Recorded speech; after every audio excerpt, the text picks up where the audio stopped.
토트넘이 유로파리그를 우승한 지 딱 1년이 지났습니다. 토트넘이 우승 후에 다음 우승팀은 이제 아스톤 빌라가 되었습니다.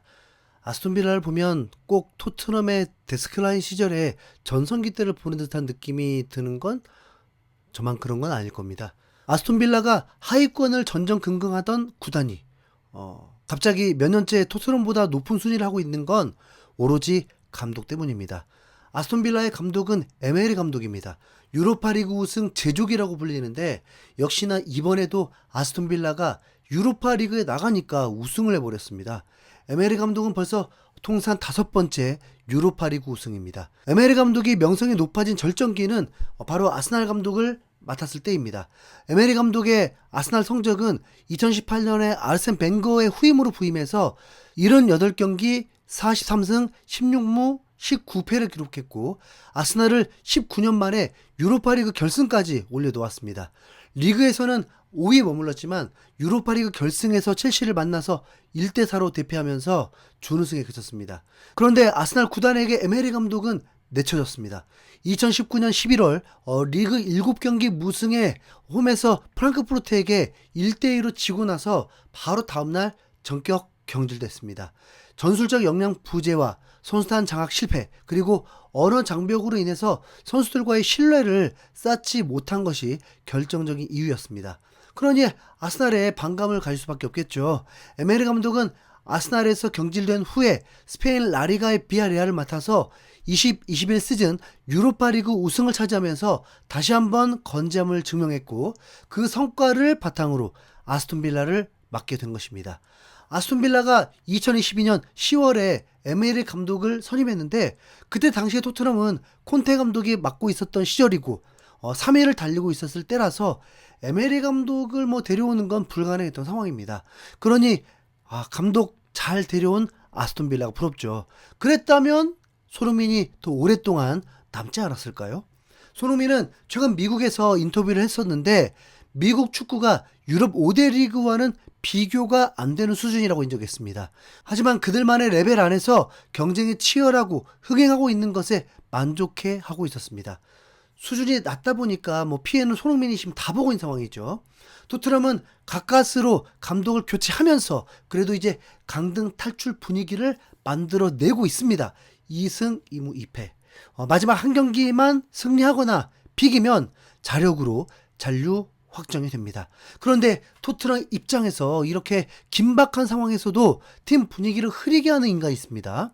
솔직히 언론이 좀 분위기 조장을 하는 건 줄 알고 참고 있었는데 올 시즌 주장이었던 로메로가 지금 토트넘 5천억 결승전 경기에서 함께하지 않는다는 결론이 나버렸습니다. 로메로가 지금 아르헨티나에 있는데 결승전까지도 오지 않는다고 합니다. 로메로는 팀을 위해 헌신하면서 토트넘을 위해서 죽을 각오도 되어 있다는 듯 인터뷰를 하면서 경기에 임했다가 부상을 당하고 이제 시즌 아웃이 되어버렸습니다. 4월에 썬더랜드전에서 골키퍼 충돌을 했는데 울면서 교체했고 검사 결과 내측 축부인대 부분 파열이 있었습니다. 그래서 수술까지 했습니다. 재활하는 것만 2개월 정도 걸리거든요. 그리고 이제 이후에 로메로는 벤치에서 함께 동료들을 응원을 했습니다. 결정적인 리즈와의 경기에서 골을 넣었을 때 마치 진짜 엄청 좋아하고 팀의 애정이 충분히 느껴졌습니다. 그런데 이게 뭐 하는 짓입니까? 아직 이틀 남았으니까 올 수도 있겠지만 현지 팬들의 반응을 보면 전혀 그렇지 않습니다. 수백 개의 안 좋은 반응들이 쏟아졌는데 월드컵 나가려고 토트넘을 버린 주장이네. 이 정도면 로메로는 떠나는 게 확정이지. 나는 예전에 로메로를 좋아했었어. 그런데 이 결정전을 아르헨티나에서 본다고? 말도 안 돼. 로메로는 구단 비판을 꽤 했었지. 그런데도 구단은 가만히 있었어. 구단도 매우 무책임해. 데제르비도 가만히 둔 거라면 필요 없다는 게 맞겠지. 이 클럽에서 부상으로 모든 게 끝이 났구나. 내가 이 멍청이를 너무 오랫동안 옹호했군. 로메로를 주장으로 임명한 것이 가장 한심한 일이었어. 최고 선수라고 해서 무조건 주장을 해서는 안 된다는 걸 확실히 알게 되었어. 싸가지 없는 놈, 망해라, 볼보이처럼 생긴 놈 등등 입에 담지도 못할 욕설까지 난리도 아니었습니다. 배신감 때문이죠. 로메로가 손흥민처럼 다시 돌아오긴 어려울 것 같죠. 근데 팀을 떠나겠다는 강력한 표현인 것 말고는 달리 해석도 안 됩니다. 로메로는 랭킹 1위 아르헨티나에서도 핵심 중에 핵심 수비수입니다. 지난 시즌 유로파리그 우승 때 로메로가 후반기 끝까지 버텨주고 안정감을 줘서 실점이 극히 줄었고 우승까지 이뤄낸 장본이 맞습니다. 그런데 5년 동안 있었던 로메로를 보면 사실 점수를 매겨도 한 60점일 겁니다. 입단 초에는 부상이 엄청 많았고 중요한 경기에서 퇴장을 진짜 몇 번 당하는 건지 어떤 면에선 토트넘과 좀 상극처럼 보이기도 합니다. 실력의 문제보다 뭔가 불안해요. 네. 아무리 그래도 팀에 도움이 안 되는 몸 상태에 월드컵을 위해서 재활 필요하다고 해도 토트넘의 강등이 결정될 상황에서 팀으로 뭉치지 않는다는 건 납득 불가죠. 진짜 경기 날이라도 와야죠. 네. 로메로가 뭐 알더베리르트 같은 존재감으로 남을 순 없을 것 같고 아마 언젠가 다시 토트넘 방문해도 야유받는 선수가 되겠죠. 저도 좀 실망입니다. 토트넘이 마지막 라운드에 올해 한 번도 이겨보지 못한 경기장에서 경기를 해야 하는 부담과 에버튼보다 휴식이 적었던 부담이 있지만 그래도 다행인 건 더 이상의 큰 부상자가 없이 현재 자원 기준으로 데제르비 감독이 출전시킨 선수들을 그대로 다시 출전시킬 수 있다는 게 그나마 다행입니다. 토트넘은 이제 부상자가 7명까지 줄어들었습니다. 문제는 그 7명이 그냥 뭐 쩌리들이 아니라 토트넘에서 몸값 비싼 공격수들 무조건 주전인 선수들이 질비하다는 겁니다. 시몬스, 쿠드스, 솔랑케, 콜루셉스키, 오도베르. 그렇기 때문에 콜로무아니가 선발 출전을 하게 된 건데 이번 첼시전으로 데제르비 감독도 깨달은 게 있으니까 기본기 없는 콜로무아니를 쓰진 않을 것 같고 그럼 대체자로 스펜스를 기용해 볼 수 있었는데 스펜스가 턱뼈 골절을 당했다고 합니다. 하지만 팀 상황을 고려해서 마스크를 착용하고 대기한다고 합니다. 어쩌면 스펜스가 이제 마스크를 차고 선발 출전할 수도 있겠습니다. 지금은 뭐 그런 상황이 맞죠. 콜로무아니는 토트넘이 정말 최악의 선수를 임대한 게 맞을 겁니다.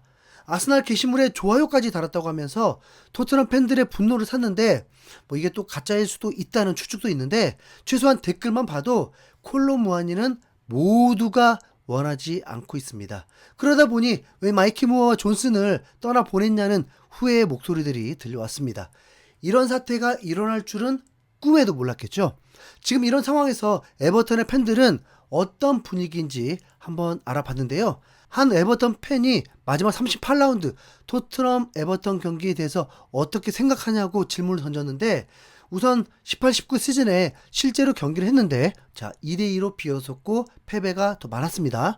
그리고 히샬리송을 데려오기 위해서 이겨야 한다는 팬의 반응이 있었고 오죽하면 리치컵이라고 칭하기도 했습니다.